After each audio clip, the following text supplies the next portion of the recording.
DJ Beats.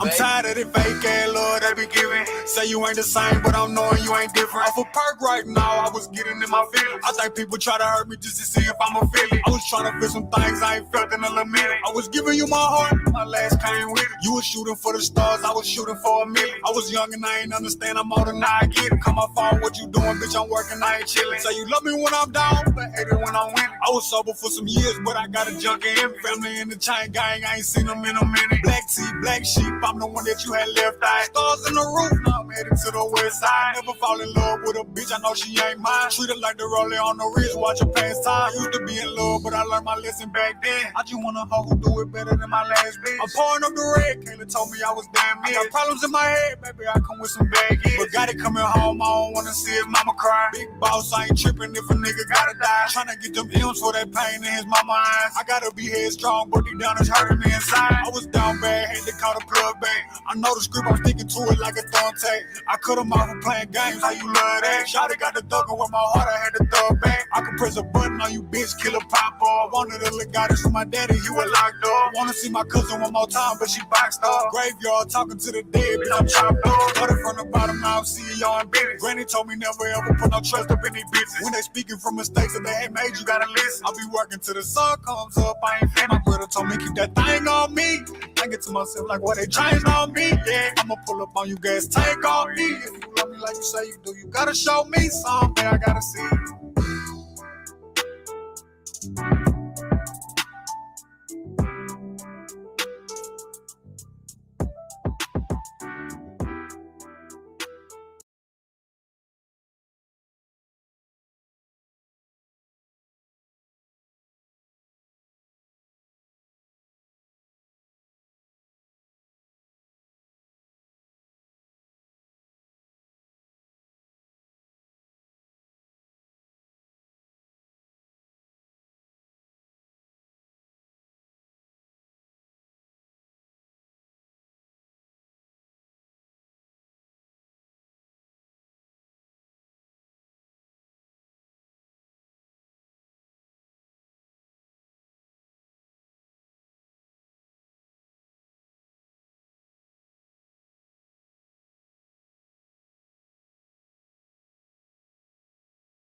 Book that trip to Vegas. In this economy?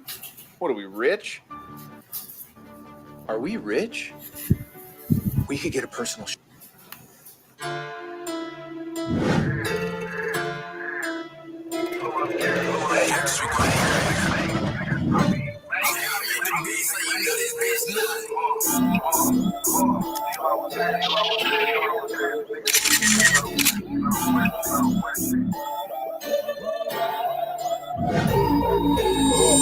Like 40 crappie mouth, chop up crappie men.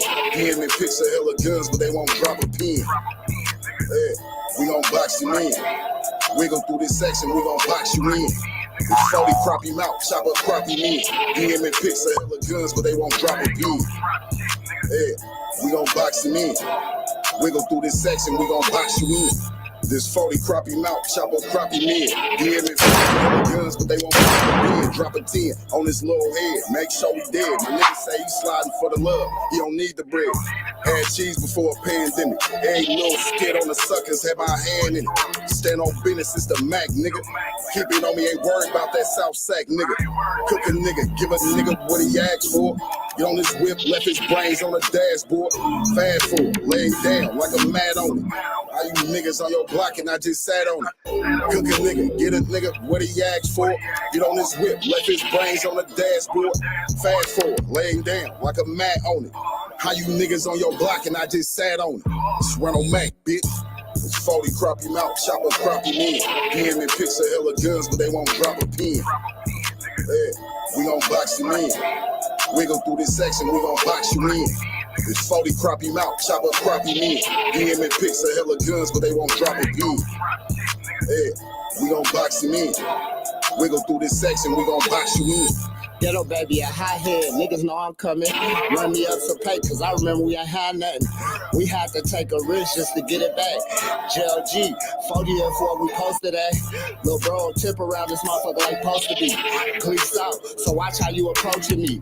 Suckers dropping disses, but I ain't touching no cake. I catch a nigga coming out rounds, I'm trying to eat his face. 100 rounds when we dipping down cutting. I stay silent, but I'm always into something. Talking to my inner self, like how you thugging. Lil' bro don't need no pain, he'll do it for nothing. It's 40 crappie mouth, chopper crappie men. DM and pics of hella guns, but they won't drop a pin. Yeah, we gon' box you in. Wiggle through this section, we gon' box you in. It's 40 crappie mouth, chopper crappie men. DM and pics of hella guns, but they won't drop a pin. Yeah, we gon' box you in. Wiggle through this section, we gon' box you in.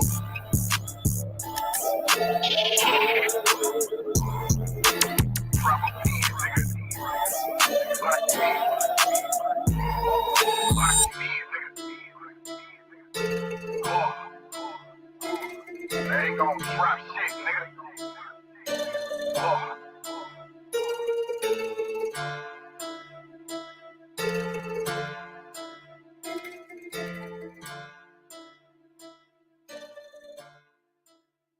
Niggas know me, been off the points is like back when. Gang in the field, bitch, we be something like the Pac-10. Gangland, we around this motherfucker, man. Bang, bitch, stand on that.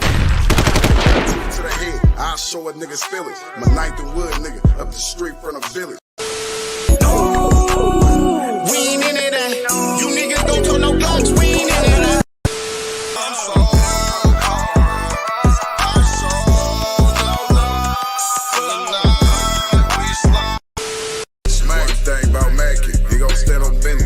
Make sure you put him down, never leave a witness. No love for the suckers, never on forgiveness. Stomp down on these niggas, cause niggas is big. Ooh, about to blow something. Man got the stick, about to hoe something. Ooh. Y'all know what it is. It's Gangland TV. SitDown live. Hit the like button. Don't be boosty. And subscribe to the channel. And hit the notification bell, man. That shit easy, man. You know what I'm saying? Easy. Subscribing. That's free as fuck. Hit the notification bell. That's free as fuck. You know what I'm saying?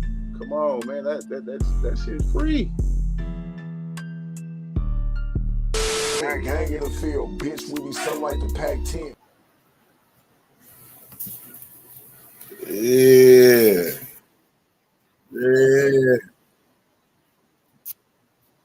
Oh, man. What's going on, man? What's going on, man? What's going on? We on here today. So we gonna talk about it. Hold on, my shit tweaking. Hold on, we gonna talk about it.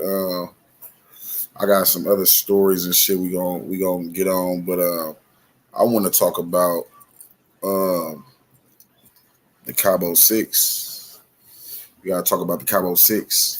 What the Cabo6 been on, and did they plan this bullshit before they left to Mexico? Oh, I got this motherfucking earpiece in my ear. I'm like, why the fuck I sound like that? Hold on, let me hit this shit real quick, man. Hit the link, man. Pop out. Hey, what's up? What's up? Oh, man, you know, some more of it. Medicinal use only, you know. Medicinal use only, you know. Hey. Gotta have the medicine. What's going on, man? Who we got in the chat, man? Put your city and state in the chat, man. It's real West Stokeland around this motherfucker. You hear me? Yeah, man. Real terrible business. Like, put your city and state in the chat if you're in there. You hear me? Yeah, come on, man.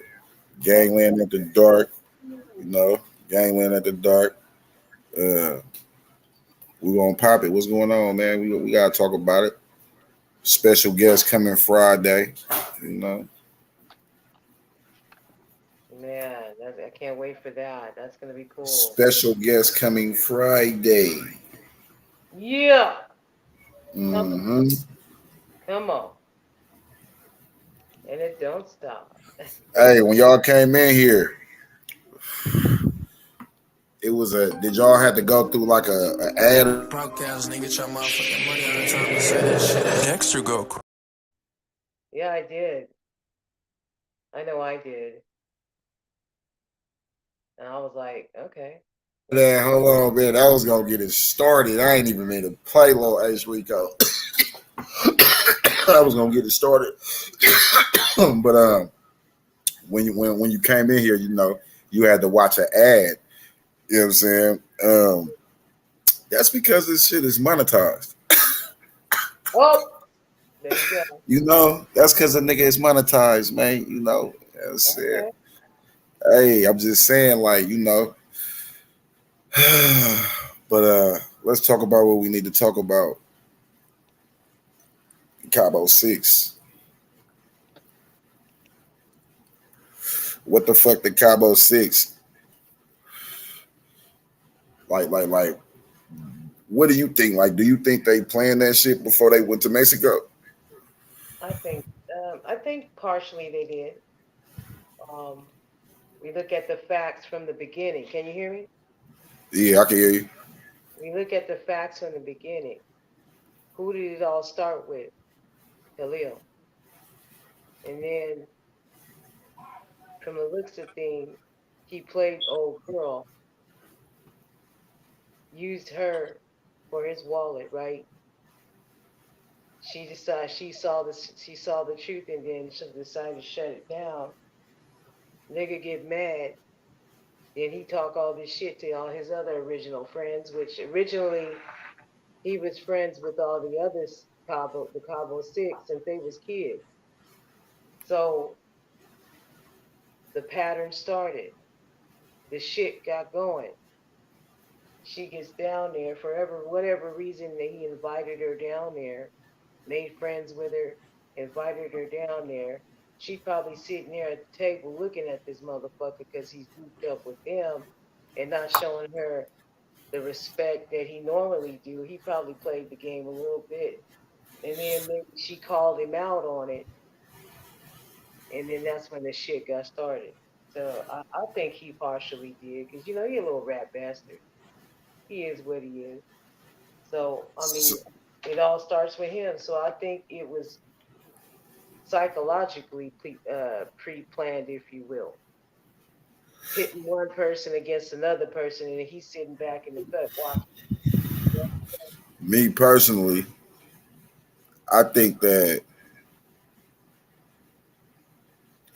you gotta listen to Khalil. When you listen to Khalil, listen how he said, "I was invited to the trip back in June." No, that was Nazir. I mean, yeah, that's what I mean. Nazir, ugly ass. He said he was, yeah, not Khalil. It was Nazir. He said that he was invited. What is it? June? Was it June? Right. Okay. If he was invited in June, they went in October. Who was he talking to be like, I was invited? Thank you. You know what I'm Bing, saying? bing, bing. Who was he That talking to? that part. They all knew each other since they was kids. So, whew, yeah, that's who he was talking to. The other Cabo 6. And it's sad because it's right there in our face. It's funny shit, man. But, people believe what they want to believe, but he pretty much told on himself. Facts. You know, I mean, shout outs to Gangland TV, shout outs to Ron, shout outs to the shout out, shout um when we first, I think, hey Ron, when we was the first one of the first people to drop this story. Like for as like our region, yeah. Oh, just like, you know, on the YouTube circuit, like commercially, like not privately, but in the algorithm. Like, if I'm mistaken, it was Gerard, whoever that lawyer was the only person that had that fucking job. The lead attorney. Yeah, whoever it was the only person at the time. Gerardo Sanita. Right. So before him, we was the ones that started the movement really on YouTube for Shanquella. Yeah. And you know, that's when everybody hopped on the wave. A few other, you know, content creators hopped on to the wave. And we kind of knew what happened early, way before everybody got involved, and we had to wait, I think, a year or something. So who you think talked to him to plan the trip? Who, Nazir? Yeah. Who you think Nazir talked to when they planned that trip? Who was the one that had the attitude with it? Not Dej Loaf. Dej Meatloaf, if you will. Dej Meatloaf. Yeah, so if I had to pick, it would have been Donovan Winter. Because he was the only one at the time that spoke English and Spanish. So you had to keep that in mind. So she was bilingual. And that went over a lot of people's heads when she made the call and how she was communicating with them. She was like, she spoke both languages, both tongues. So she had the advantage to supervise the whole situation or monitor it, you know, and keep an eye on it. And so I think she was the ace in the hole, if you ask me.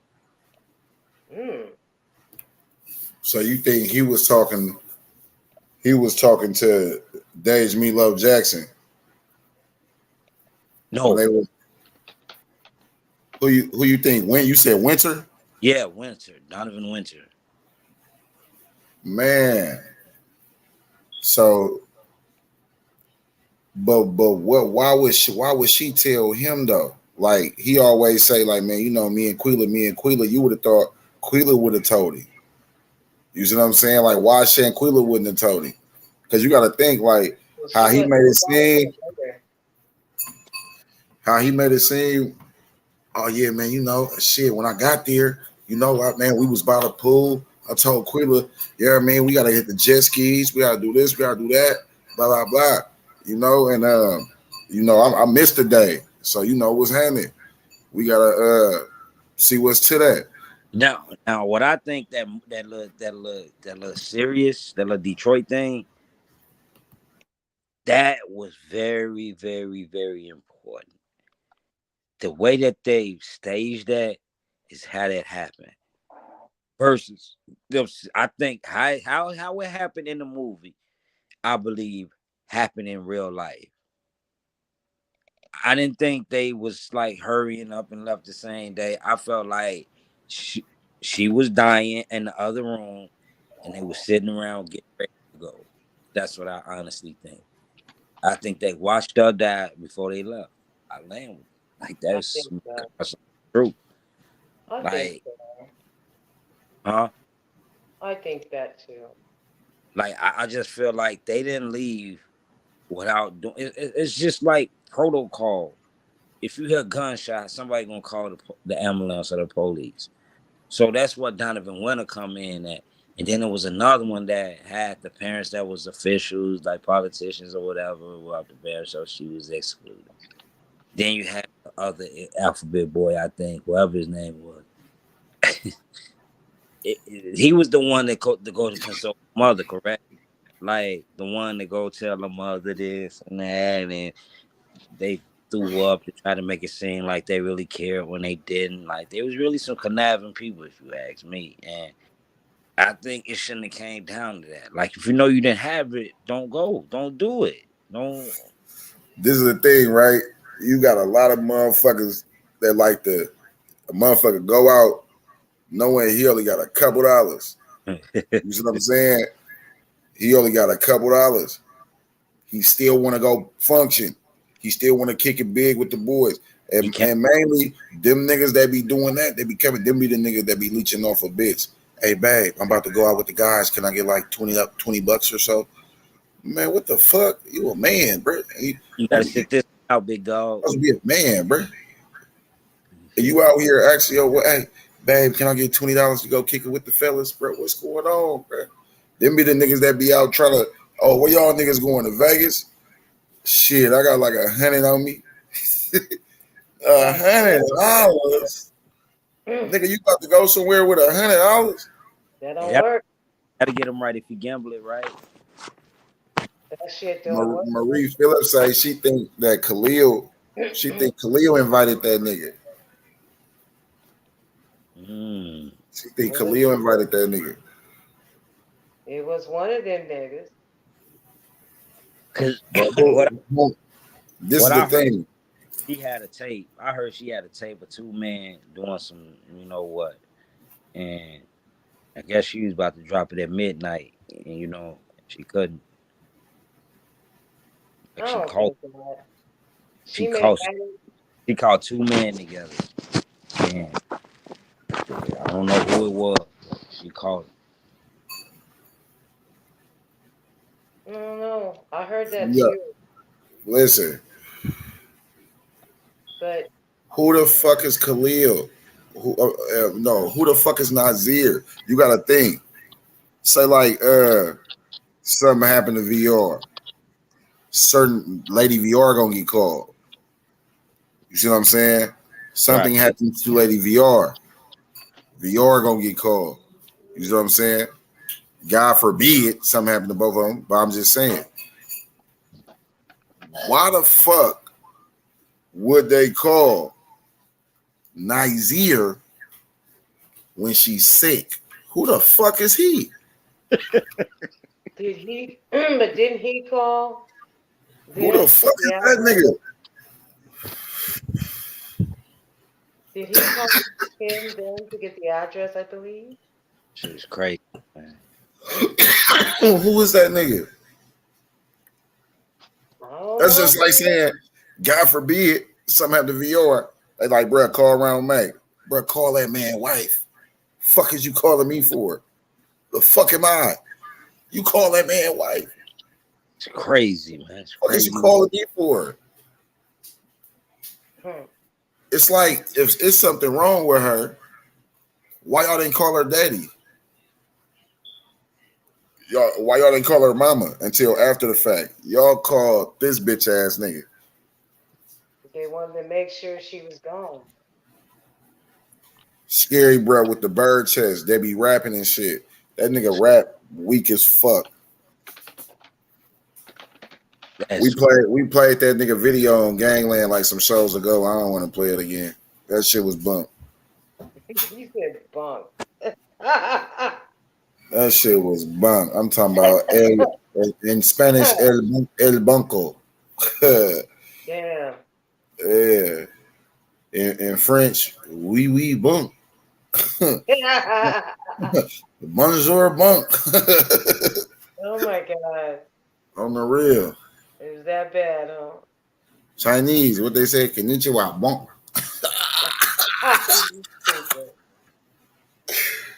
Man, that shit was bunk, man. GLD on God in Heaven, etc. That nigga motherfucker, like, bruh, are you rapping and shit, bruh? You always got your chest off. Like, you see pictures of me and my niggas hella long ago when we was young. You would see hella pictures of us, like, outside, just badass kids, just thugging. You see what I'm saying? You would never catch a picture of just, like, us, like me with my shirt off around hella niggas. Unless we have football, playing football or something that I can understand. But you always got, bro, you're in the bathroom numerous times in the bathroom with a man with your shirt off taking a picture. If that ain't suspect, I don't know what is. And then when you look in the video, if you notice when you look in the video, it's like a Spanish guy or something that keeps walking past saying something to him. You see what I'm saying? So who who is he? Like what like he seemed like he got some involvement because he was the one telling them to get off the line, but then yet kept walking past to see what he was saying. Maybe he was the mystery guy. But they did say that he kind of looks like Winter's brother. She's got another brother. Yeah, we seen our brother. We seen our brother. Yeah, so maybe that was him. Maybe he was the mystery guy that, maybe there was a missing person. Maybe he was him. I don't know. If they sure got shit fucked up. It's like when they skip the lines, like how I skipped like what was it, like 2 lines or something like that. They skipped like 1 or 2 lines. Like, do you think that those could have been slots for people that was supposed to come that they didn't sign because you couldn't get in unless you signed on that slip. You couldn't get in the villa. So, do you think that somebody was just dumb and skipped it, or those were like slots for missing guests? Maybe it could have been a little bit of both. That's actually that's a good. My thing is you don't skip the top line for no reason. Typically, I wouldn't skip it. Why would you do that? It doesn't make any sense. Yeah, I wouldn't skip it. There was somebody that was supposed to show up, and I don't know what happened.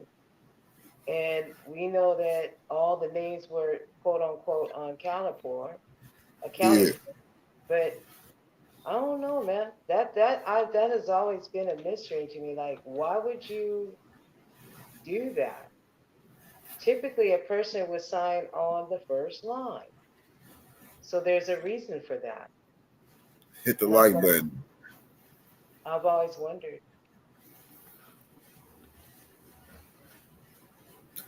What you say? You say you always wonder what? What that reason for skipping that line was for. Yeah, that shit was made. Because I was thinking about this, looking at that, I'm like, all the names start below that first line. Why? Why? What's going on? Man, I know. VR mentioned that he think that what happened in the series is not a movie. I repeat, it's not a movie. It's a series called Street Legal that's on Tubi, and it's episode 2, Frenemies. So I just gotta let y'all know it's not a movie. It's episode 2 on the series Street Legal on Tubi. So if you want to watch it, like bro, where I go watch that, bro? Y'all can politely take y'all ass to Tubi. You know what I'm saying? If you don't mind, I mean, shit, a motherfucker, niggas act like they ain't used to watch hella commercials. They're like, bro, Tubi be having too many ads. Nigga, you don't watch commercials on regular television, you idiot. Stop it, bro. And really, Tubi got less commercials. Nigga, commercials be longer than a motherfucker. Nigga, it be something going on the TV show, and then a commercial will come on. You be sitting there on your rocker like, bruh, hurry up, bruh. What the fuck, bruh? Some shit going on, bruh. Hurry up. I used to hate that shit, watching shit on TV, and then a commercial would come on with something good going on. I'm like, man, what the fuck? Yeah, you can wash your dishes and come back and then you be ready. That shit. That shit used to irritate me on my granny kids. That's why I got what I got, so I ain't got to see no damn commercials. But you can't run from it. You can't get away from it. I'll be trying though. I hate commercials. I know they pay the bills, but fuck it. Do me one commercial, leave me alone.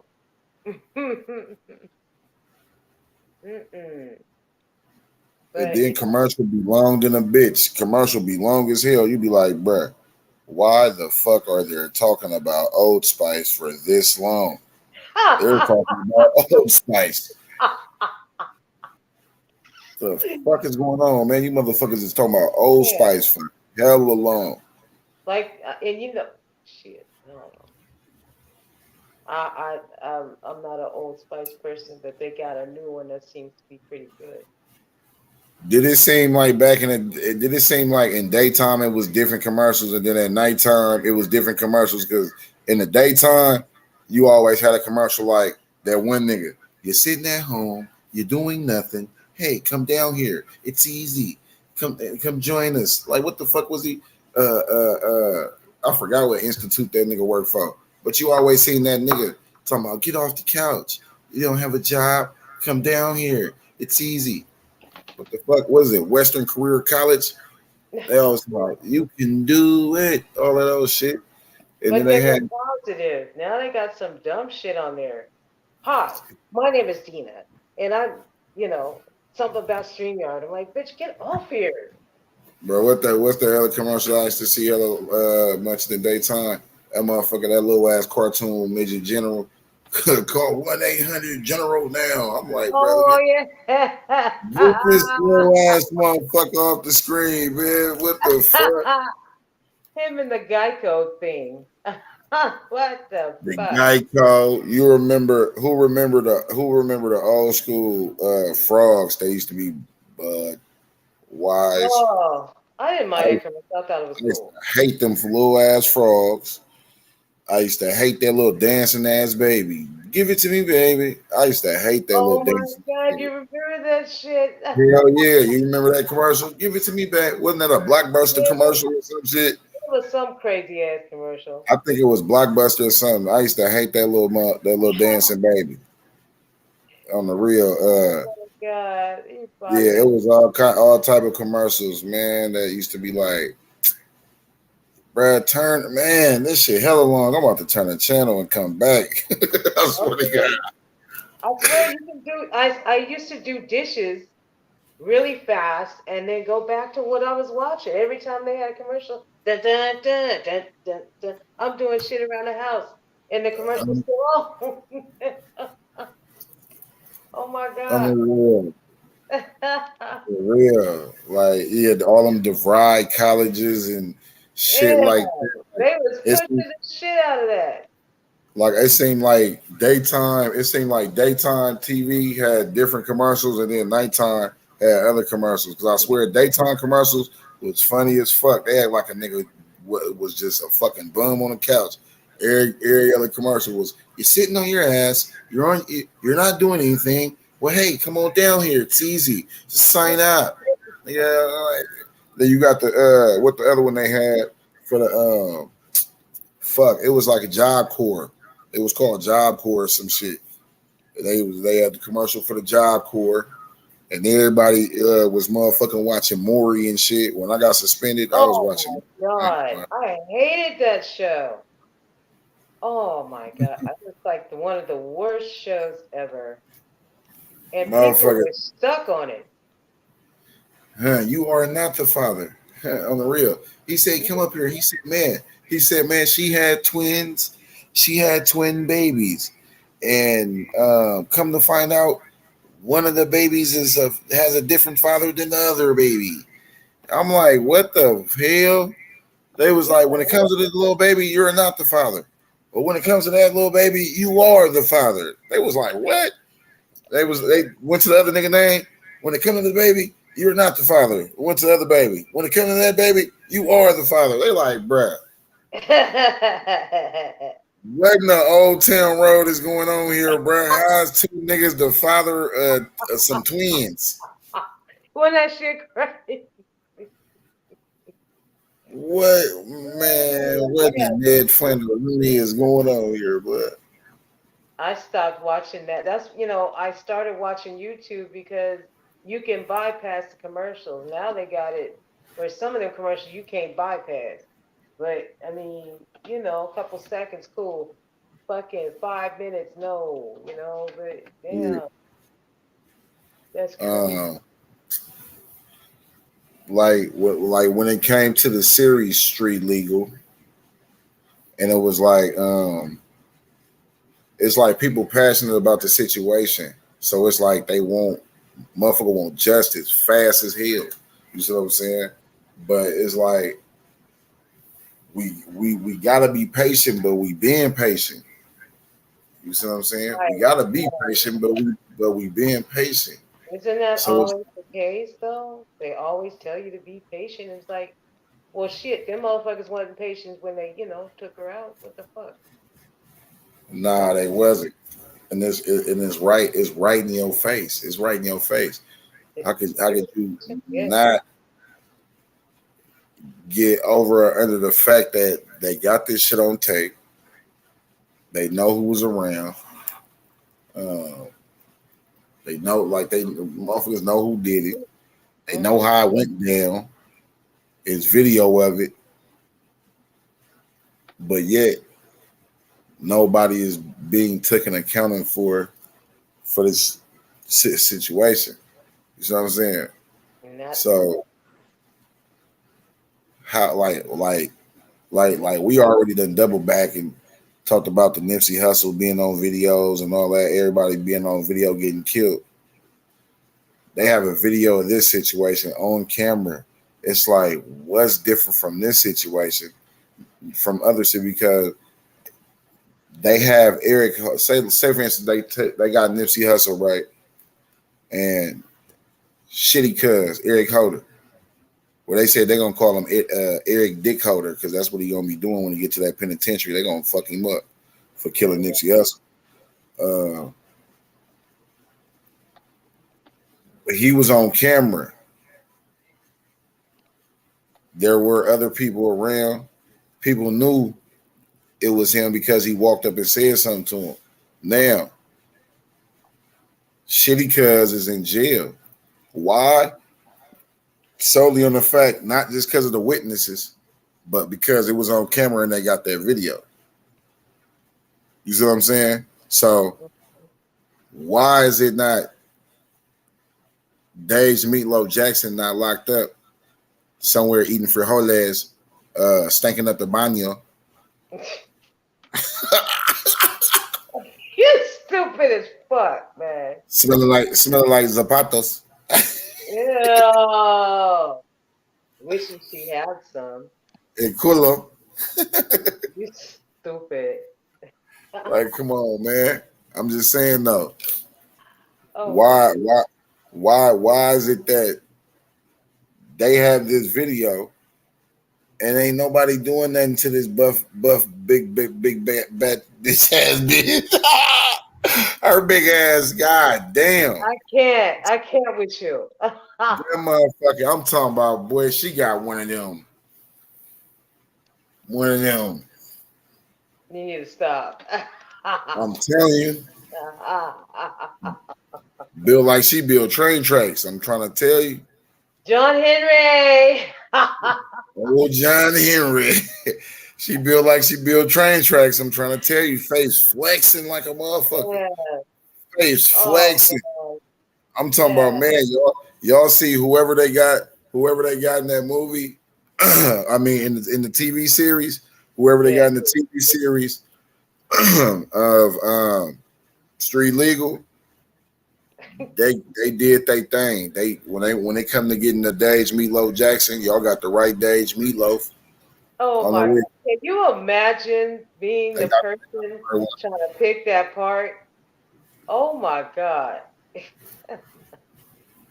Like, come on, man. They got the because she's like a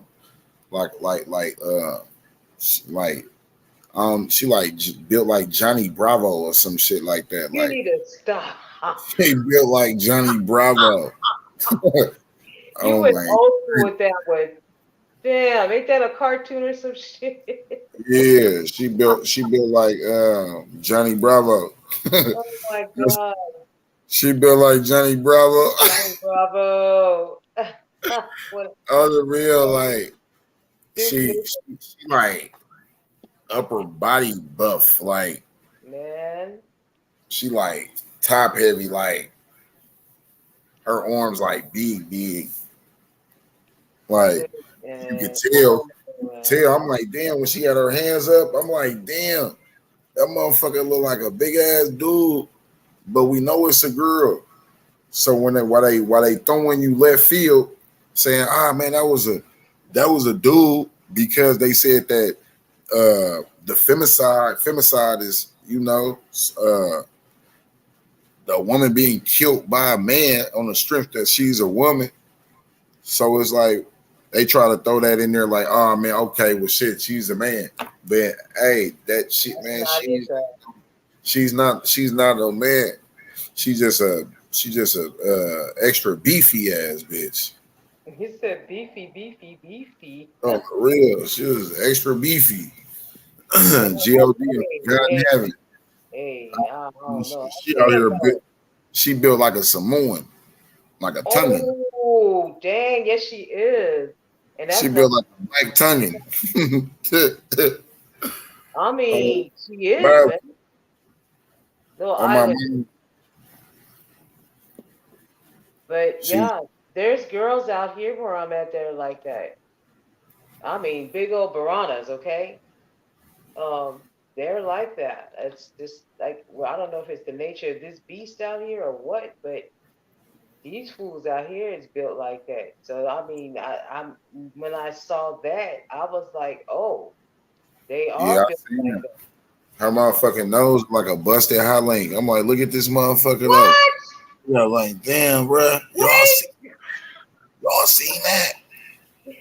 Did y'all see? You didn't say what? Like, damn. Like, that's many. I ain't gonna hold you. Ooh. That was like some UFO. A busted hot link. Oh my granny. What?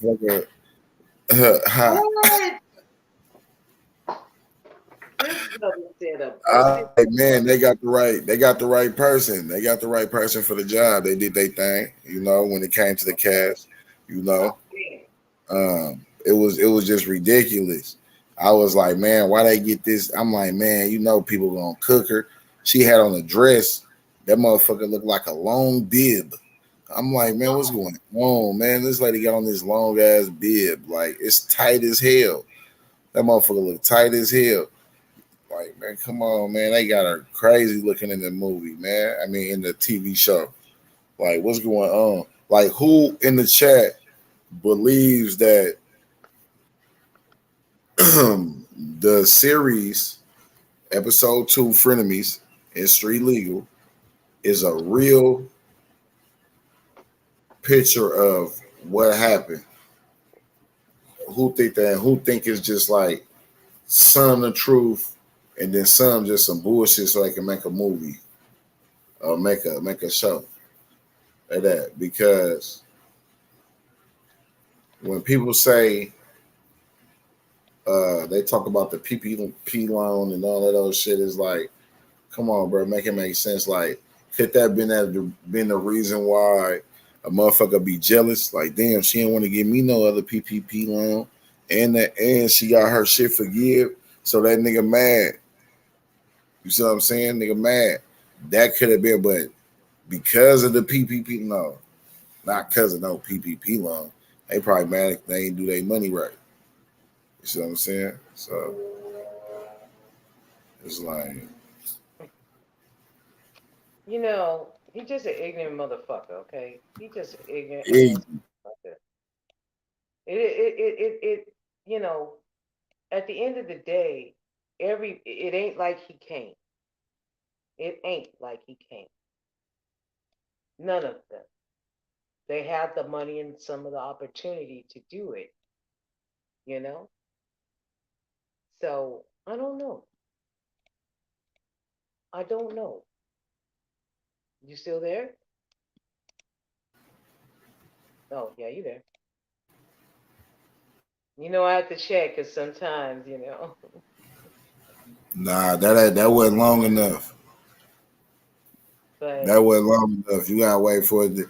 It gotta be like a good 5 minutes or something. You gotta wait 5 minutes because I might buy back. I might be doing something for the kids, something cooking, something. Might be doing something. But yeah, you gotta give it a little. Yeah, I mean, this how you know. This how you know a nigga really gone. You don't see a nigga doing this shit, clicking all these goddamn Oh comments. You yeah, don't see you're right. You're comment. right. You don't see a nigga clicking on comments. You then worry. That's when you really worry. Like, hold on, man, what that nigga doing? He ain't clicked the comment in so long. What's going on? You know what I'm saying? But we about to get into a story, man. You know, we gonna double back and still talk about Shanquella, but you know, like I said, we do this shit to bring awareness. I don't know what other niggas do this shit for. Like, bro, I don't know, man. We At this don't. point, saying like I say, man, hey, I got man, my clapback game is impeccable, nigga. I be on everything moving, nigga. You know what I'm saying? I got shit like, but hey, we about to get into this, man. Disappearance, man, of Bianca Green, man, and Christina Voltaire. I don't know how to pronounce her name. I don't want to You butcher her said it last right. name. You said it But right. yeah, man, we about to get into it, man. Y'all know what it is, man. Hit the like button, subscribe to the channel, slap that notification bell. Hell, drop kick that bitch if you will. It's Gangland. Listeners, I'm your host, Amara, and this is Black Girl Gone, a true crime podcast.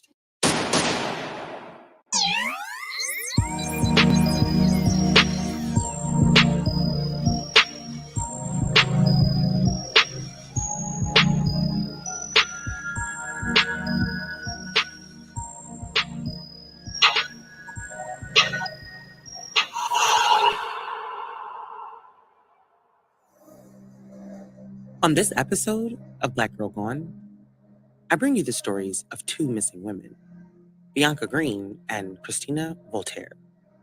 Both women went missing in 2011, and neither of them have been found. Bianca Green was 24 years old and living in Romulus, Michigan, with her 4-year-old son. She was in school and working when she suddenly disappeared on March 25th, 2011. 12 years later, the murder of another young woman would reignite questions in Bianca's disappearance. 3 months earlier, and hundreds of miles away, Christina Voltaire was living in Winter Haven, Florida, when she disappeared on January 8th, 2011. Like Bianca, Christina was in college.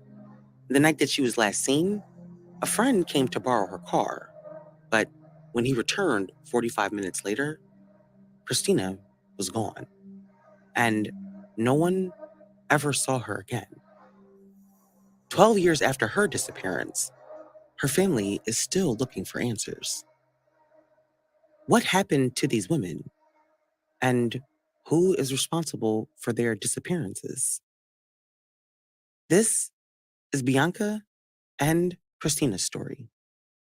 It's been 12 years since Bianca disappeared, but a recent arrest and the murder of another young woman has brought her story back to the surface. Like most missing person cases, there are more questions about Bianca's disappearance than answers.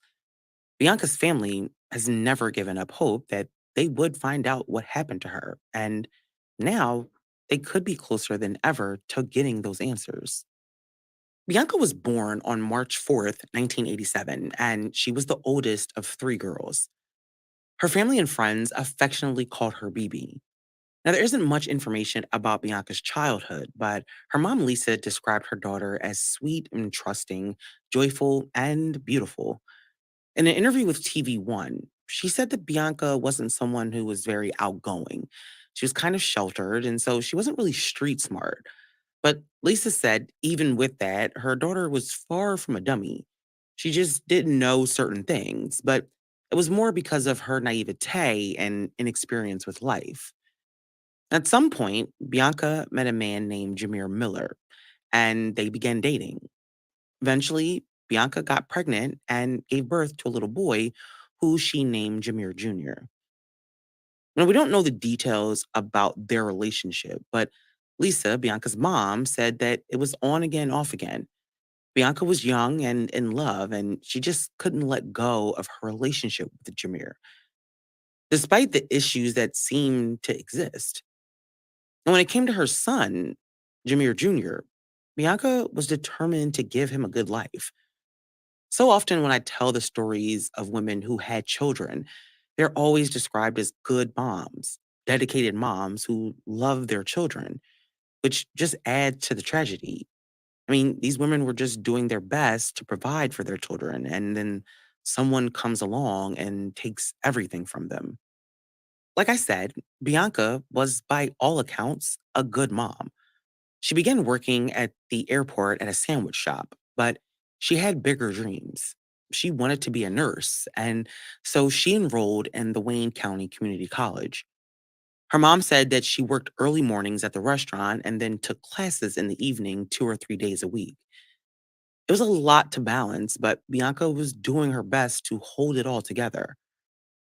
Her and Jameer continued to see each other, but in 2011, life got a little bit more complicated when Bianca found out that she was pregnant again.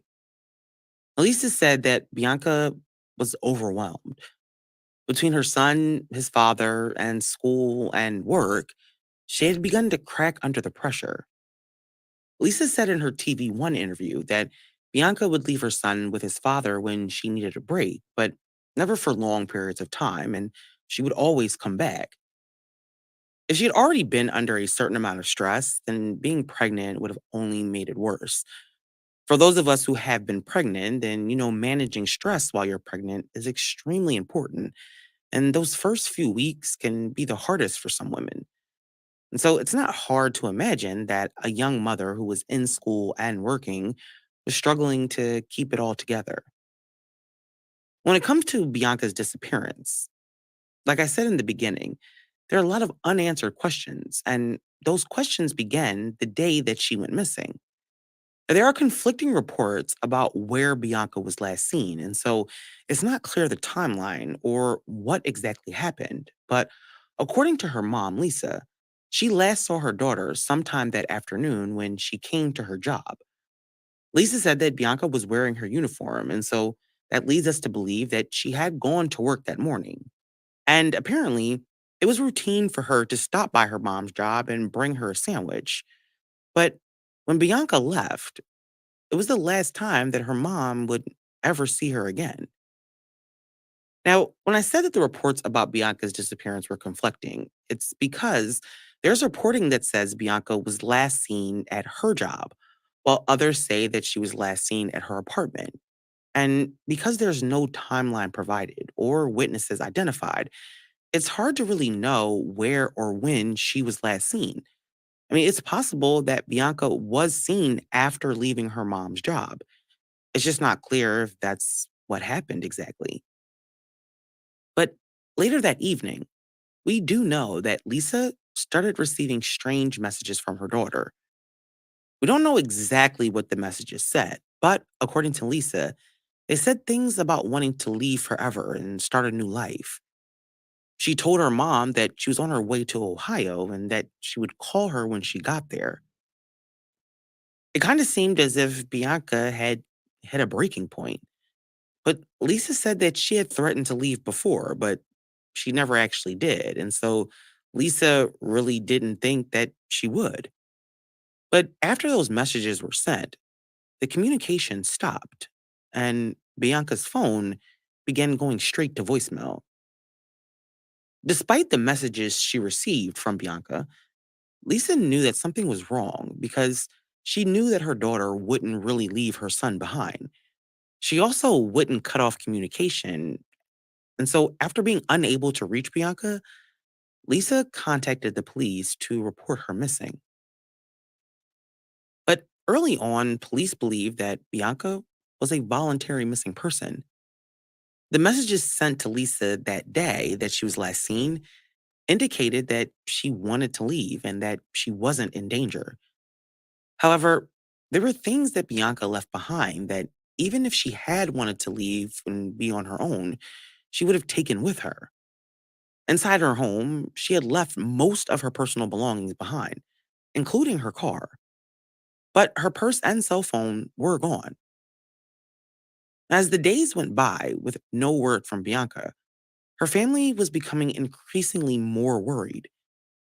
It wasn't lost on them that Bianca was struggling, but they knew what kind of mother she was, and there was no way that she would have just cut off all contact with them and her son, even if she needed a break. After reporting her daughter missing, Lisa also reached out to local Crime Stoppers for help, and they helped her with creating flyers and offering a reward for information. But there were very few leads about where Bianca went in the weeks after she vanished. It's not clear if police ever traced Bianca's phone, but they did access her bank accounts and credit cards and found no activity, which is hard to understand if she had left on her own. And she told her mom that she was on her way to Ohio on a bus. So, did they ever find a ticket purchased on her account?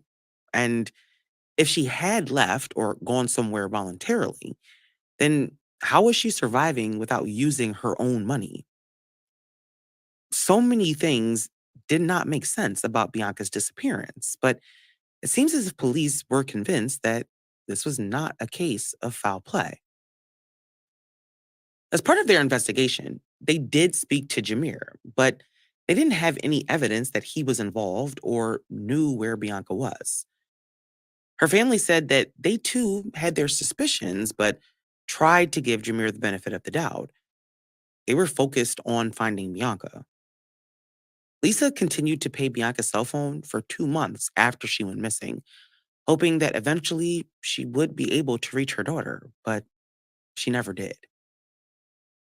In the months after, there were various alleged sightings of Bianca. One sighting placed her in Atlanta, and then one day, Lisa said she received a call from the police saying that they found a young pregnant woman who fit Bianca's description living in some apartments. They gave Lisa the address, and so she went over there and knocked on the door, but when she saw the young woman, she knew it wasn't her daughter. After that, the leads began to dry up. Police did not suspect foul play, but they did suspect that Bianca may have been suicidal. Her family, however, felt differently. They did not dispute that Bianca was dealing with a lot of issues, and her mom believed that the messages she received that night were from Bianca, but they just found it hard to believe that she would have just abandoned her life. She was also pregnant, so what about the baby? And although police were not prioritizing Bianca's case, her family was not giving up trying to find out. Where is this missing pregnant lady and her? Well, shit. Where is this lady and her baby then? Mm, mm, mm. Yeah. How could you just give up everything? Like, would you give up everything to just be like, you know what, fuck it, I'm about to go missing. Fuck it. Depend. The question is, what was she going through that made her do that? What was it that she was going through? How old was this girl again? Who's this? Who's to say that she was? Who's to say she was just going through it with the baby daddy? No, I mean not just that, but what all was she's going through is what I'm wondering. Because how old is this young lady? I didn't catch that. Mm-hmm. Was she in her teens? Nah, that wasn't a teenager. She was older. She was like in her 20s, I believe. Hmm. I don't know. It's interesting to find out what exactly this young lady went through. You know, what was she really going through? That I guess is the question. So I mean, very interesting. It's Um, like when black girls get to come up missing, don't nobody want to do shit about it. no, they don't. It seems like When black girls come up missing, you see that nobody want to do. Oh man, we ain't gonna say it's nothing going on. it's a lot of things that they don't say about, and we should.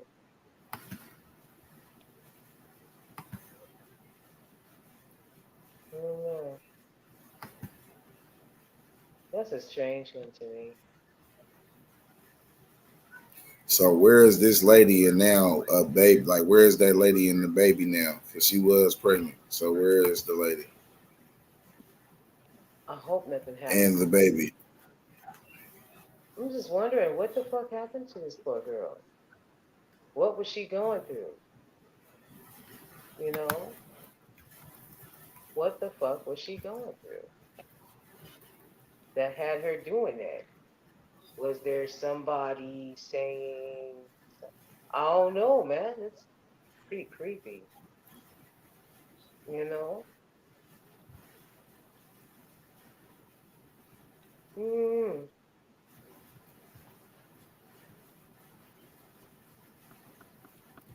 Let's continue. Find out. Man, we got to get into the other story too. Just imagine being killed on your birthday. Hmm. Just imagine something happening to you on your birthday. That is crazy. Yeah.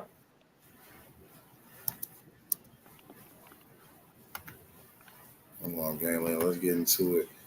We got some content. We got some content. You know, shit. We gonna get into it, man. It's Gangland.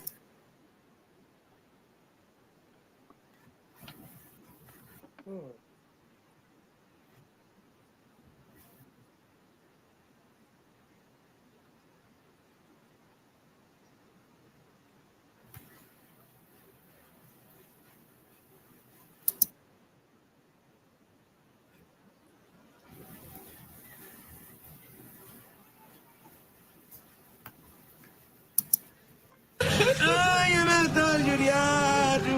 Agonizing. Agonizing days of hopeful waiting turned into grief. Family members of Jessie Correa wanted to hear the 23-year-old was finally found alive. She disappeared after going out Saturday night. He was found in the car, the trunk. Late this afternoon, they were told her body was found in the trunk of a car in Delaware. Detectives told the family not long after the man suspected in her disappearance was also arrested in Delaware. I can't believe my sister. This is the story of Jessie Correa, a vibrant and beautiful 22-year-old woman and a loving mother to her toddler daughter. After a fun night out on the town, Jessie's life was tragically cut short by a total stranger who lured her into his vehicle, abducted her, sexually assaulted her, and strangled her to death. Lewis Coleman did not once consider turning himself in. Rather, he concocted a gruesome plan to conceal the assault and murder he had just committed. The pain and suffering Lewis Coleman inflicted on Jessie Correa that night devastated her loving family and all of those who knew her. How did this young mother go from celebrating her birthday with friends to ending up alone in a car with a killer? Well,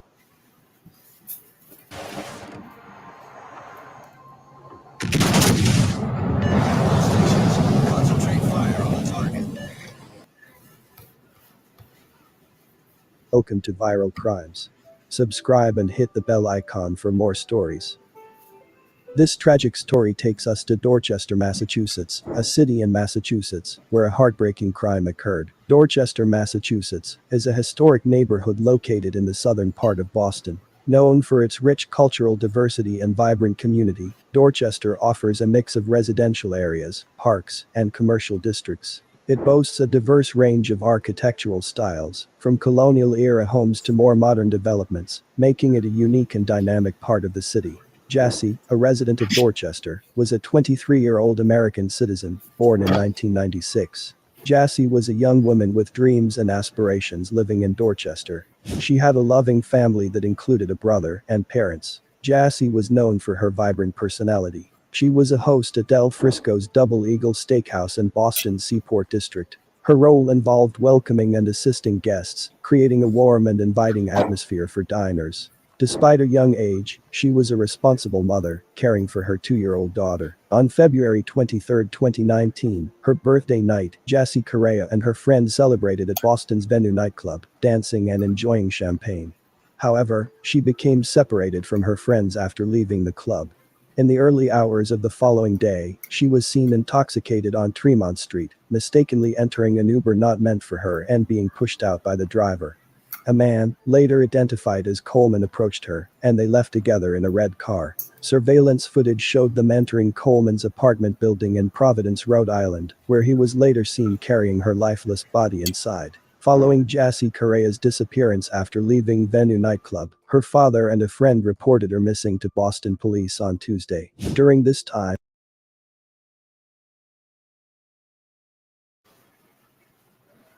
Wait a minute. First of all, how the fuck she get into an Uber that wasn't hers?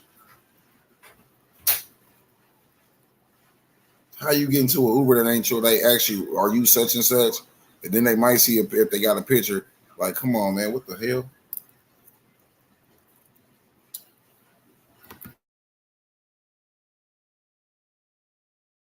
it was discovered that the suspect, Coleman, had purchased various items, including Tyvek suits, duct tape, and a mask from Walmart. A missing person alert was issued on Wednesday, featuring photos of Jassy and the last man seen with her. Surveillance footage showed Coleman with a new suitcase in his apartment building, and later, he was observed placing it in the trunk of a red sedan.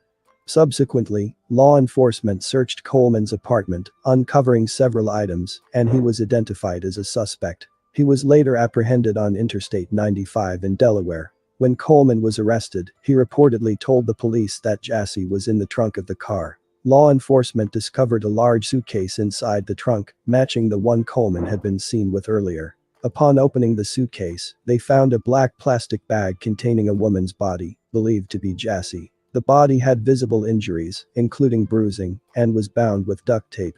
There was also a white powdery substance, likely baking soda, present. Coleman's vehicle held various items, including tools, clothing, and cleaning supplies. Photos showed the car's windshield was cracked, possibly from a struggle. Preliminary findings suggest Jassy died from blunt force trauma and strangulation. When asked about a bandage on his face, Coleman indicated it was from the girl. Louis Coleman from Rhode Island was arrested and charged with Jassy's murder. He was found guilty by a federal jury for the abduction and murder of Jassy Correa. 36-year-old Louis Coleman of Providence has been found guilty by a federal jury in Boston of kidnapping resulting in the death of Jassy Correa.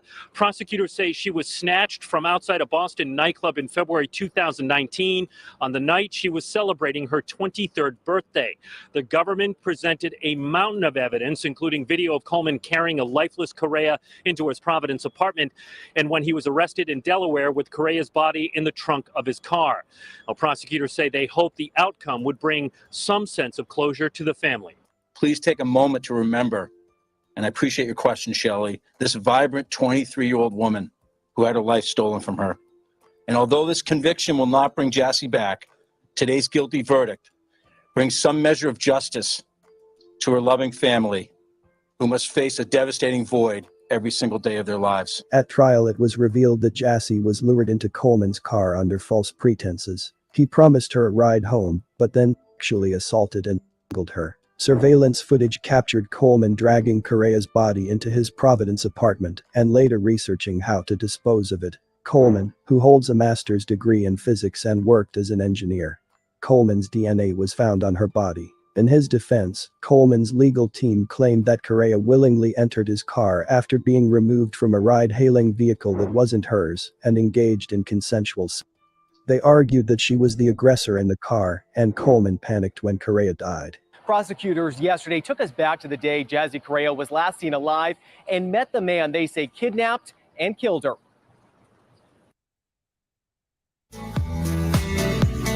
I'm Nick Nimmin, and I'm a StreamYard user. For the last 6 years, I've been live streaming consistently to YouTube.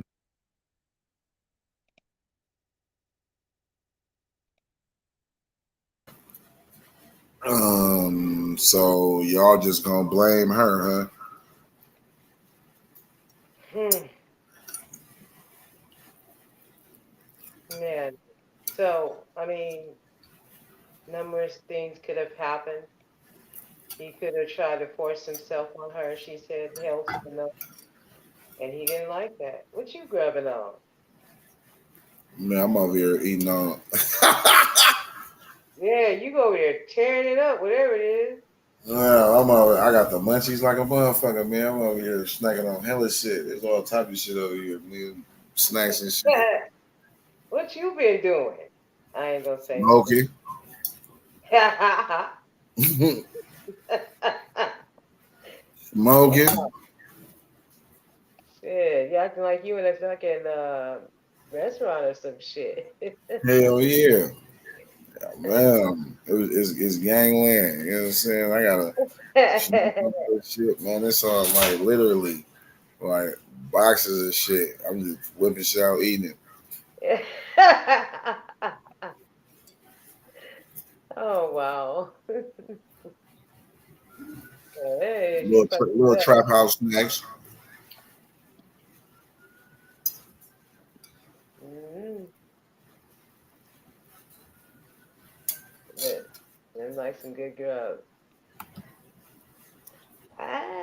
Federal prosecutors releasing footage inside court Wednesday. The video showing the February night 3 years ago when Jazzy Correa could be seen barefoot and cold outside a Boston bar trying to find a way home. That's when Jazzy met Lewis Coleman, the man prosecutors say kidnapped and killed her. 4 days later, the 22-year-old's body would be found in a suitcase in the trunk of Coleman's car. In court Wednesday, prosecutors played surveillance video from outside venue after the nightclub let out for the night, showing Jazzy apparently intoxicated and distraught, looking for a ride home. She can be seen climbing into the passenger seat of an Uber that wasn't hers, then pushed out by the driver and falling to the ground. That's when prosecutors say Coleman made his move. He reached out for her hand. After she throws something and they have some conversation, Jazzy leaves with him, even jumping on his back to ride piggyback to get to his car nearby. Other cameras track Jazzy getting into Coleman's car. It's the last time anyone is known to have seen her alive. Ask you what you thought of that video being played there. Jazzy's family had nothing to say leaving court Wednesday. Earlier, under defense questioning, a former roommate of Jazzy's acknowledged Jazzy had told her she was bipolar, but wasn't taking her meds because she didn't like the way it made her feel.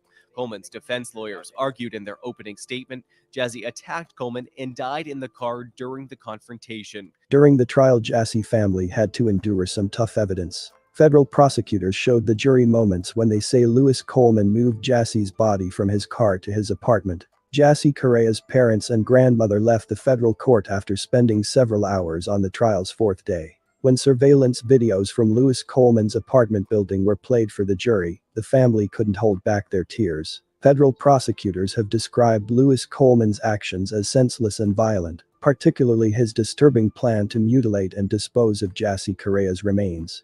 They have called for a just punishment of life imprisonment without the possibility of release for his conviction of kidnapping resulting in death. While the death penalty is allowed as a punishment in such cases, the government is not seeking it in Coleman's case. Lewis Coleman received a life sentence without possible parole. This sentencing followed Coleman's conviction on June 1, 2022, by a federal jury in Boston on the charge of kidnapping resulting in death. 2 weeks after Jazzy's tragic murder, her family and friends laid her to rest. Hundreds came to say goodbye to Jazzy Correa, a young mother whose life was cut short. I came because I'm a mother myself. It was it's so sad. The funeral for the 23-year-old Dorchester woman was held at St. Peter's Church on Bowdoin Street. Almost 2 weeks ago, Correa was out celebrating her birthday. Police say a stranger, Lewis Coleman, kidnapped her after she left a Boston nightclub. Within days, officers arrested him driving in Delaware with Correa's body in the trunk. She leaves behind her 2-year-old daughter, Gabby. And the fact that this went down on her birthday, I'm just totally disgusted. That baby ain't never gonna have a mom again. During the funeral, Boston Mayor Marty Walsh spoke. Those who attended say there was a strong show of support for the Cape Verdean native. The mayor couldn't have said it any better. He said that no individual, no woman shouldn't be able to celebrate their birthday and not have to worry about anything. And I tell you, it was a very sad funeral. In the Cape Verdean community and law enforcement, everybody came together to make sure she gets justice. She will be remembered for her love of dancing, her passion for photography, and her ability to make people laugh. Music played as they brought her casket out of the church as family members and friends broke down. People from everywhere. The church was packed, from people who knew her, people who didn't know her. A very quiet and somber feeling as people left the church this afternoon. Clearly, this community is devastated by this tragedy. The funeral lasted about an hour and a half. That was followed by a private burial service for the family. What happened to Jassy Correa was truly terrible and should never have happened. She was out celebrating her 23rd birthday, a time meant for happiness, but instead, she was kidnapped, sexually assaulted, and murdered. This reminds us that people can be vulnerable, especially when they trust someone they shouldn't. To prevent such awful things from happening, we need to stress the importance of safety, especially when going out at night. Sticking together with friends, using safe transportation options, and always being aware of your surroundings is vital. The impact of this tragedy on Jassy's family and friends is immeasurable. This tragedy has also left a child without her mother. Her family has lost someone they loved dearly, and how she was taken from them makes it even harder to bear. It can cause intense sadness, anger, and lasting pain that affects every part of their lives. While we can't change what happened, we can honor Jassy's memory by working to make our communities safer and supporting victims' families in their search for justice and healing. These tragedies remind us how important it is to stand together as a community and protect each other to prevent such senseless loss of innocent lives in the future. Thanks for watching, and I will see you in the next video.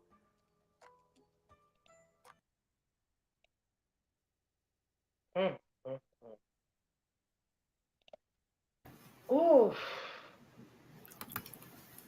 Man, how you get killed on your birthday, man? I'm over here laughing like a motherfucker. They're like, bro, what that nigga over here eating noodles and shit, all type of shit. Y'all funny as fuck. Man, I'm over here snacking on hella shit. I put some milk. I got some motherfucking Oreos, right? With these, right?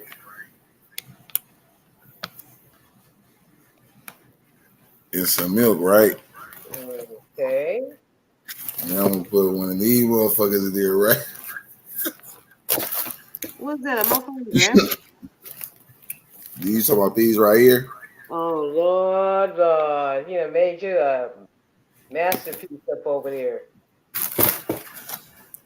With these good Swiss cake rolls. Oh my goodness. These good to the motherfucker though. I ain't gonna lie, the motherfucker good as hell. You high as hell. That's what happened. Damn. These too. Okay. I'm about to put this shit in some. I'm about to put this shit in some milk. Oh my God. Man, what are we gonna do with you? Yeah, man. What the hell? But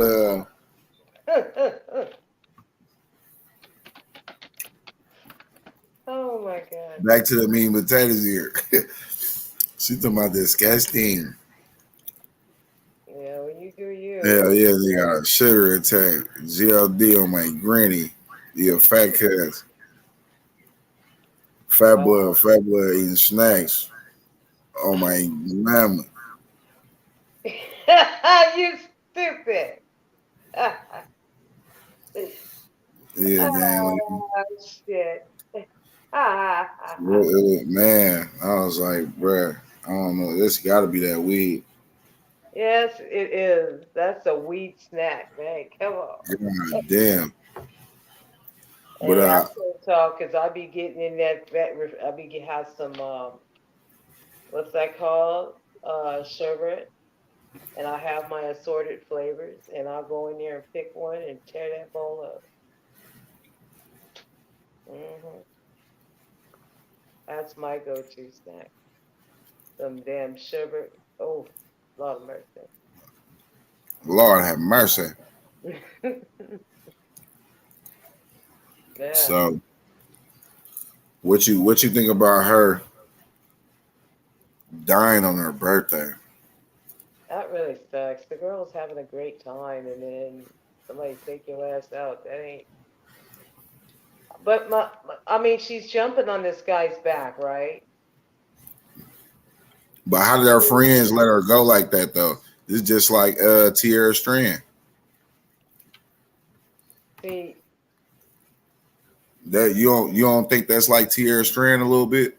a little bit. To the extent of how, I mean, sometimes you gotta watch your friends, man. Somebody's gotta not be drinking and be able to. But see, here's the thing about that: if your friend pushes you away and says, "Shut up, I'm having a great time," it's like you trying to like get them. You gotta have a dude with you that can pick a bitch up and put her in the car, because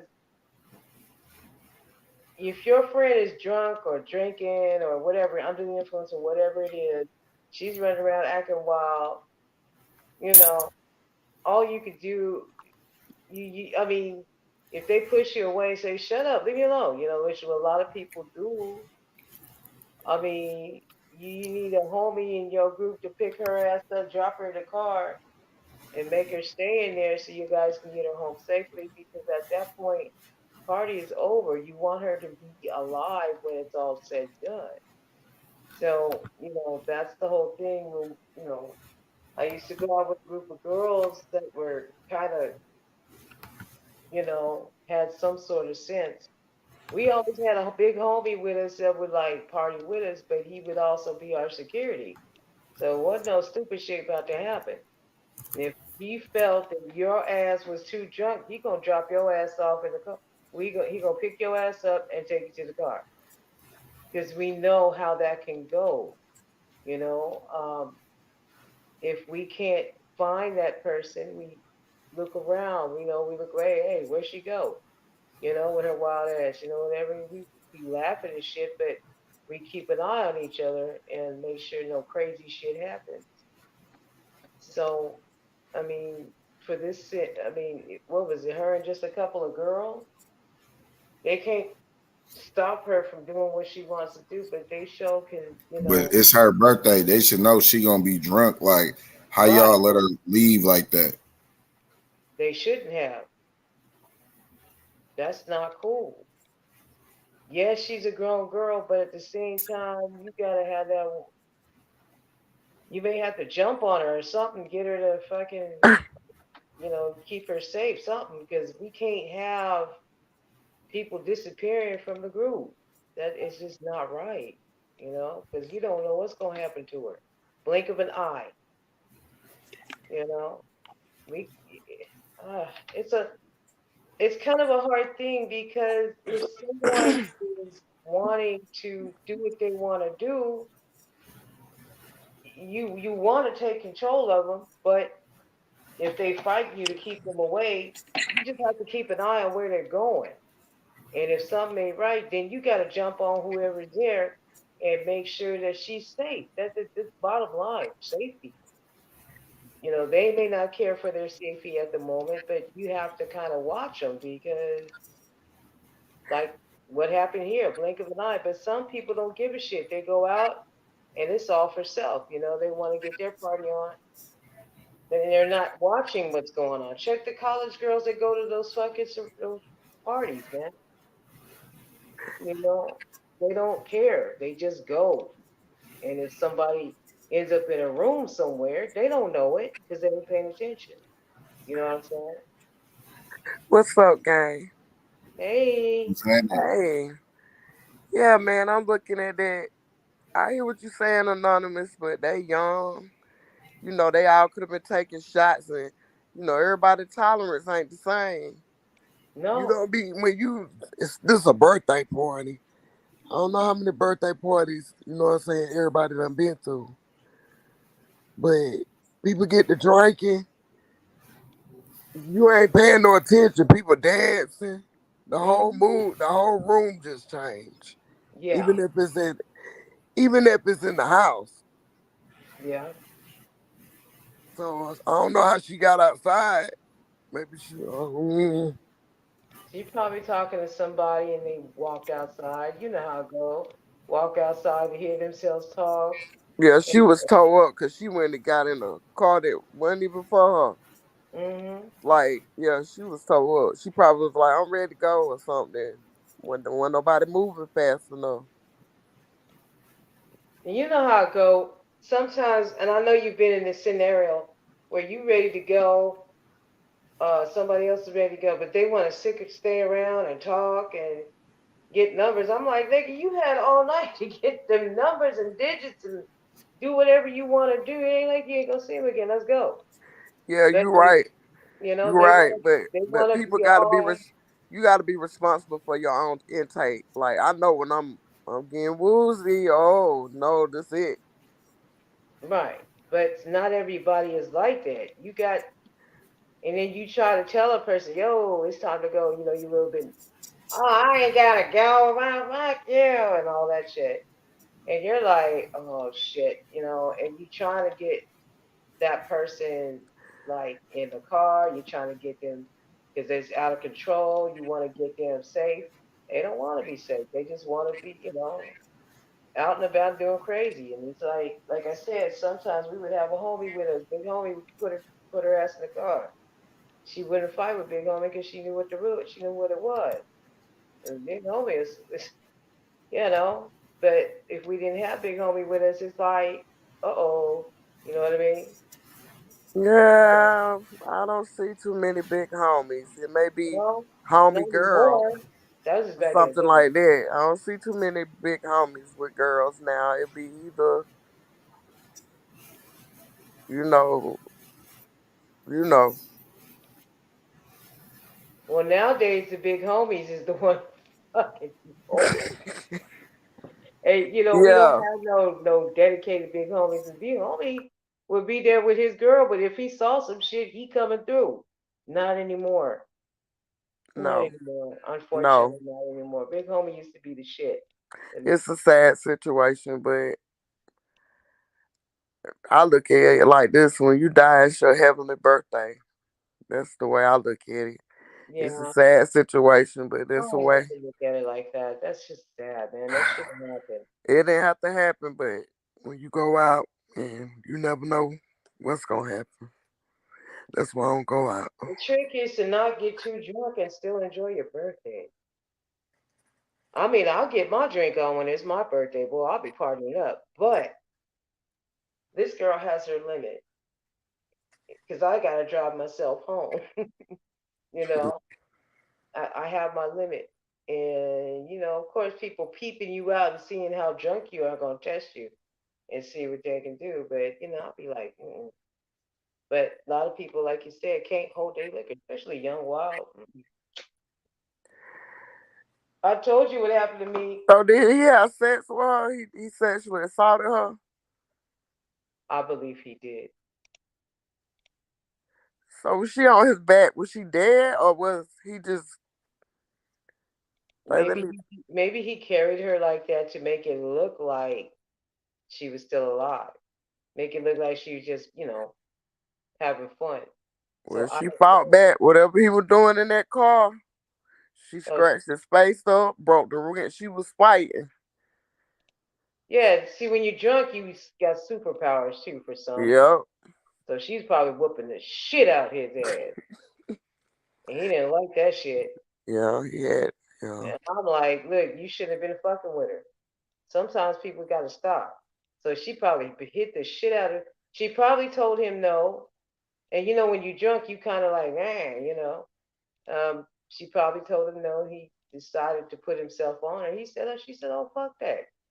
And she whooped his ass, and he didn't like it. So he, you know, did whatever he did. Probably knocked her head over, and then this ended up knocking her too hard, and she probably passed. You know, because sometimes guys don't know their own strength, and if he's getting his ass whooped and it's hurting, oh yeah, he's gonna, So he probably really, I don't think he really meant to hurt her. But then again, we don't know. He forced himself on her, What probably. was his ass doing outside? I be thinking like this. She walked outside and you seen her get pushed out of. What was you already doing out there? Was you Right. lurking? Peeping the scene out. Peeping the scene out, probably. Mm. Oh, so somebody was gonna be the victim. Right. I hate that it was her. I hate the fact that it was on her birthday. That sucks. It sucks, man. It's not cool. That's why it's best to have house parties. Shit. Some of the worst shit happens at house parties. It's better. Nah, everything in the house. Weapons, That's right. everything. Yep. My bed, if I want to go and lock my door and go in my room. Yep. That's the best place to get drunk. You're right. Shit. I can't tell you how many times I put on my own have my own damn party. Sat there and, got my dance on, act crazy. Mm-hmm. Too much, I laid the fuck down, yeah. It's not often that I have people in my home. Not everybody can come in my home, but, I've been to parties where, in my own house, where I said, fuck it. My 50th birthday party was insane. Ooh-wee! I ain't been that drunk in a long time, but I was fucked up, like beyond recognition. And I ended up laying in my bedroom and laying down. Yeah, my man though, he was like watching everything, but I was tore back, man. I mean, shots, crazy shit, smoke, and I was so fucking fucked up. But I was at home, like you said, so I do understand that part. Absolutely. Yeah, so when it comes to friends, you just never know, because I done had some friends where I went out with them and I about know how they act because I done been around them long enough. I just gotta know if I feel like dealing with that tonight.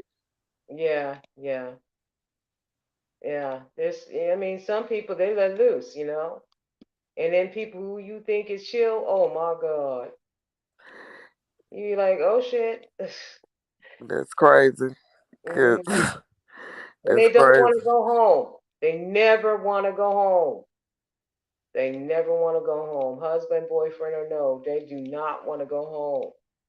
And it's like, nah, nah, we got, don't start that shit. You know, they do not want to go home for some Yeah. strange reason. And it's sad because it's like, dude, we ain't having this shit. Okay? We are not having this shit today. But a lot of times they don't want to go home.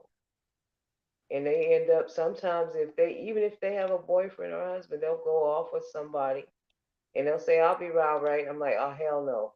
No, no, no, no, no, we're not doing this. And I'm like, bitch, I'm grown. What do you say to that? It's like, do you you try to figure out how to have some sort of safety measures, but they say that Yeah, you you won't. can't. Yeah, I done did it before. I can't lie. When I was younger, I Yeah. see another friend at the party, and I'm like, "Girl, I'm gonna go ahead and go." Mhm. And then, yeah. But my motto is, you come together, you lead together. Now, I don't know though, because I mean, like I said, some people they don't want to do that. They don't want to go home. They don't want to leave with the group. They want to go ahead and go where they want to go. That's just like them girls who used to. There was a set of girls when back in the day, and I stopped hanging with them at the second time, second or third time, But they would like, hey Z, come on, let's go.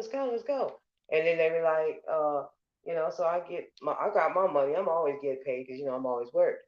So I always have money in my pocket. So, I'm like, okay, let's go. So I always made sure I had my way home. I wasn't gonna get stuck nowhere. Fuck that. So, we go to the club, we're chilling, and at the I'm doing my thing, and then at the end of the club, they standing around. I say, all right, let's go home. Because we have a ride there. And I'm thinking the ride's gonna be the one to take us back, right? But they're like, I said, why are we standing around? Let's go. And they were like, well, we're trying to get a ride home. They would never tell me that shit. And I was like, what? You mean to tell me we got to the club and we ain't got a ride home? What the fuck? So they working these dudes from the military base. You know the trick, go to Denny's or some shit, and then everybody pair off, and then that was our way home. I'm like, God dang it! So I ate. I had my own money. I had my own. They trying to hook me up with some nigga I don't know, And he drunk off his ass looking at me sideways. I'm like, nah, nigga. So, I'm like, no. No, we're not going to do that today. So, it's just that I can't, okay? I can't. I'm not going to be paired off with somebody I do not know. And they were laughing because I was like, hell no. And they were like, what's wrong with him? What's wrong with him? They were laughing. But see, my whole thing is I understand what they were doing. And I was like, I'm not part of this. This is not, no, I don't know you. I'm not going to just, ride the horse like that.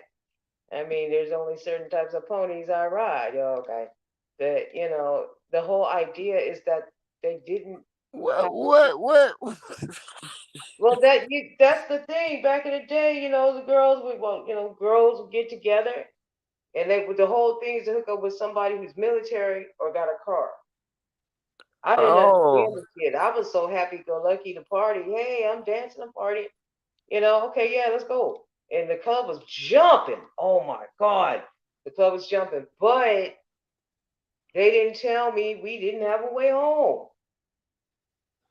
So they pair off with some military guy, and that was how they got home.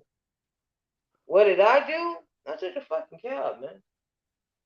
I don't know where we're going. I don't know whose house. I don't know these people. They'd be like, "Oh, you're such a pineapple." I'm like, hey, I don't know this. I'm not going home with this fool. I don't know him. And I'm y'all going one way. I'm ready to go to my house. Have me some more drink that I have sitting at the bar. Where I can don't fall know in my about the bed. that. Anonymous. So you didn't hang out a little longer? Huh?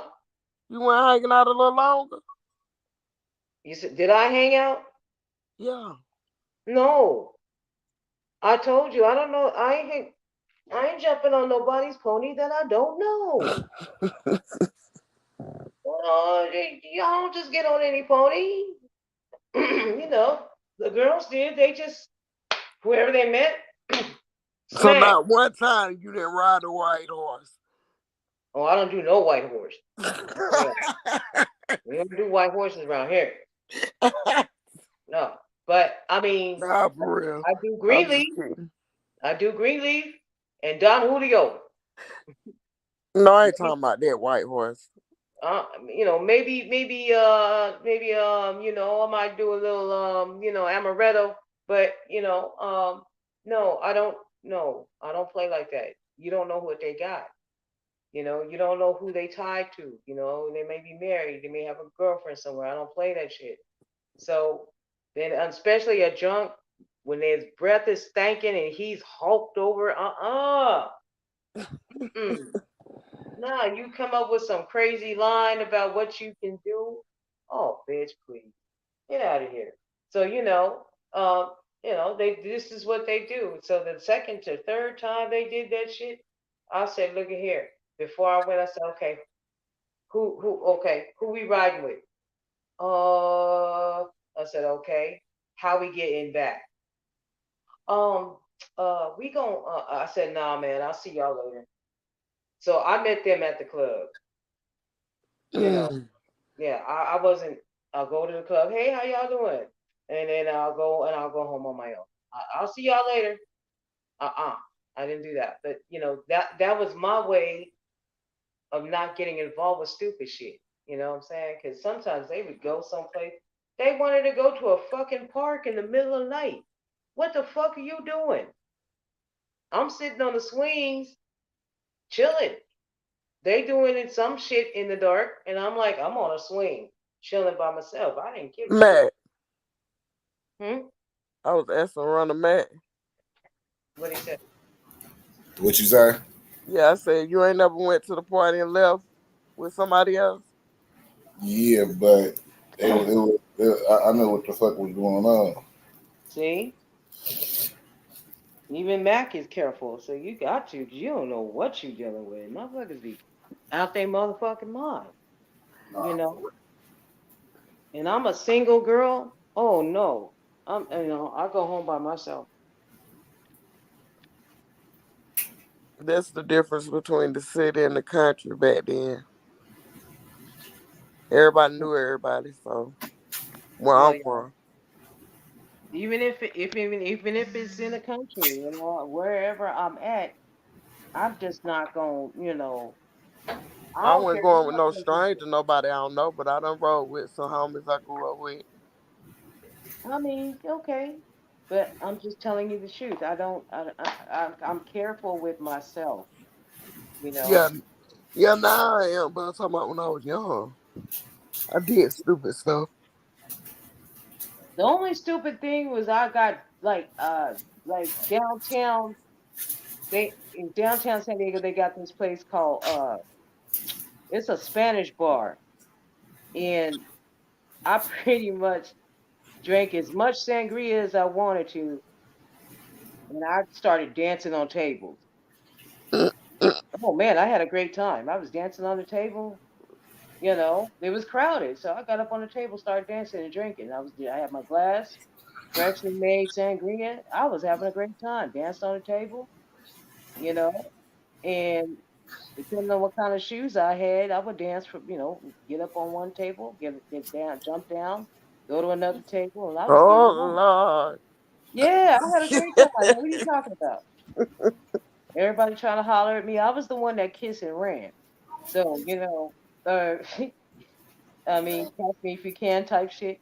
I mean, but that's what I would do. I go get my drink, and at that particular club, because it was a Spanish club, they had like regular hip hop music or whatever, but they also had this Spanish dancing music, and I'd get up there and do it.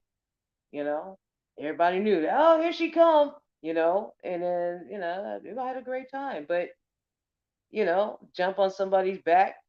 You know, but it was somebody I knew. Jump on their back and ride around with my drink and then get down and say, hey.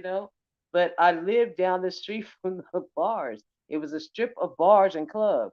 So I lived in the middle of the strip. I'm drunk ass. I could walk my ass home. Day in the middle of downtown and fucking go to another bar, get drunk, do the same thing and have a great time and go home. And by that time I was so fucking sloshed I had to have a joint. So I had a joint on the way home. I always had one in the pocket. And, they had a soul food restaurant. Go get a bowl of greens. And then I'm on my way home upstairs, 4 flights, of course. But I was fucked up. I'd be going up them stairs. I would talk to myself. You know, you be so drunk, you talk to yourself. And I made it up them stairs and I would pass out. Just you know. But yeah, sometimes I walk out the bar with my sangria. That's my drink. I walk out the bar and yeah, I had a great time.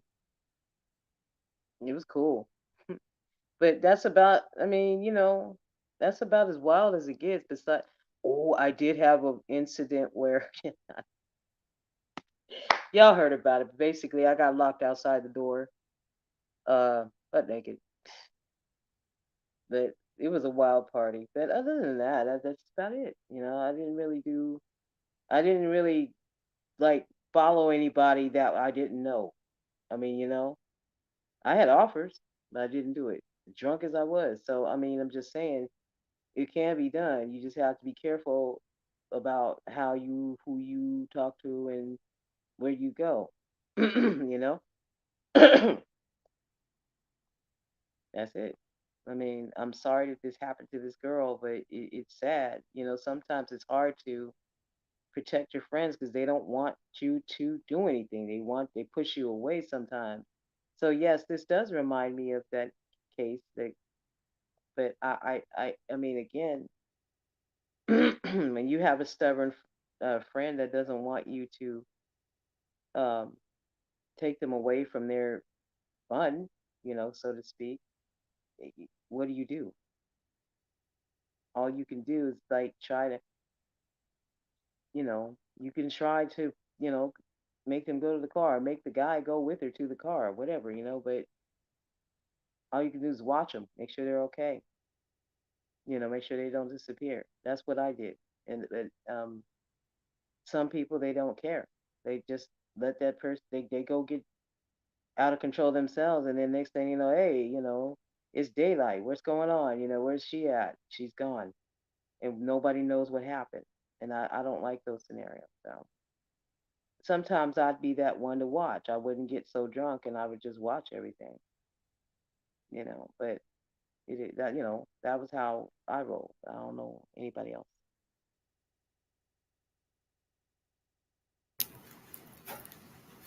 Yeah, man, it's the weekday. We ain't gonna keep people up too late. People gotta get up, go to work, things Gotta go to work.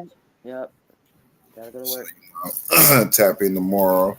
We gonna get on. We gonna talk about this story tomorrow too, man, because I don't really this don't sit well with me that she got killed on her birthday and her friends was with her.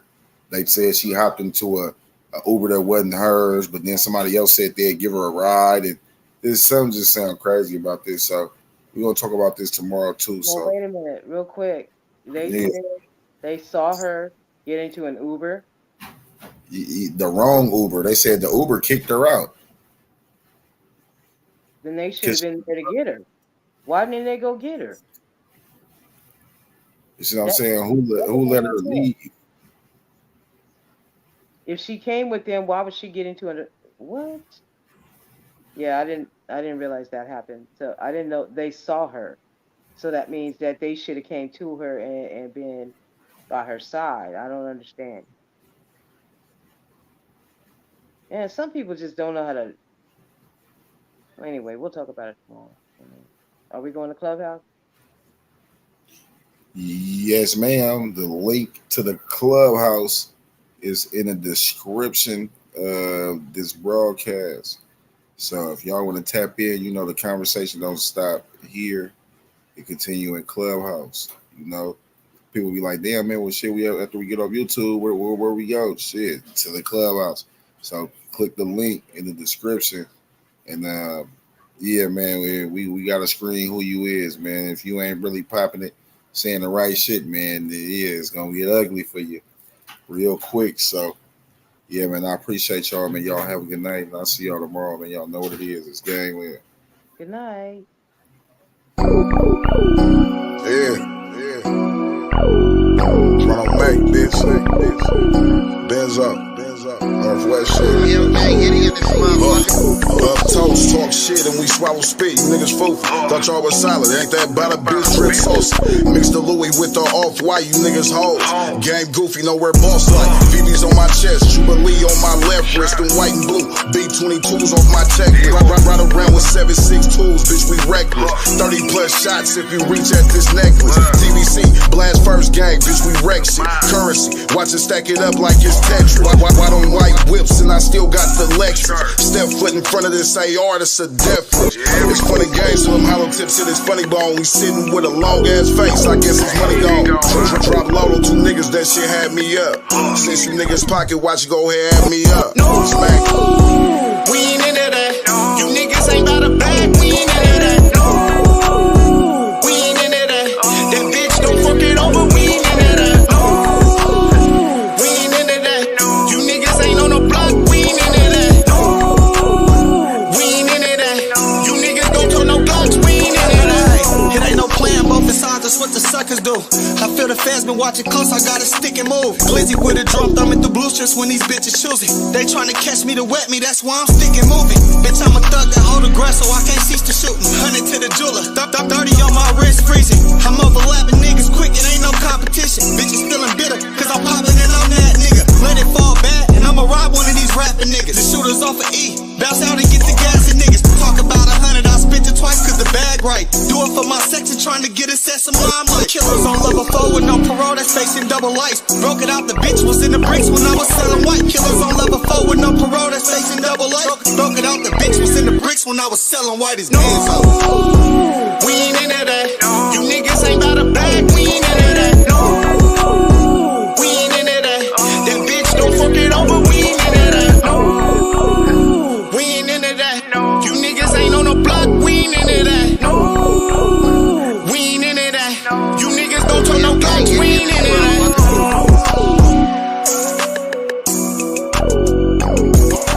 Niggas know me, been off the points is like back when. Gang in the field, bitch, we be something like the Pac-10. Gangland, we around this motherfucker, man. Oh, man, bitch, stand on that.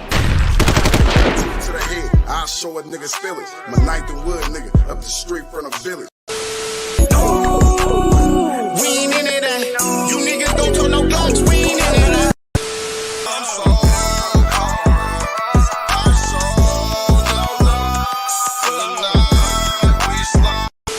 Smack thing about Mackie, he gon' stand on business. Make sure you put him down, never leave him with it. No love for the suckers, never on forgiveness. Stomp down on these niggas, cause niggas is big. Ooh, about to blow something. Man got the stick, about to hold something. Ooh, y'all know what it is. It's Gangland TV. Sit there and live. Hit the like button. Don't be boosty. And subscribe to the channel. And hit the notification bell, man. That shit easy, man. You know what I'm saying? Easy. Subscribing, that's free as fuck. Hit the notification bell, that's free as fuck. You know what I'm saying? Come on, man. That shit's free. Gang in the field, bitch, we be something like the Pac-10.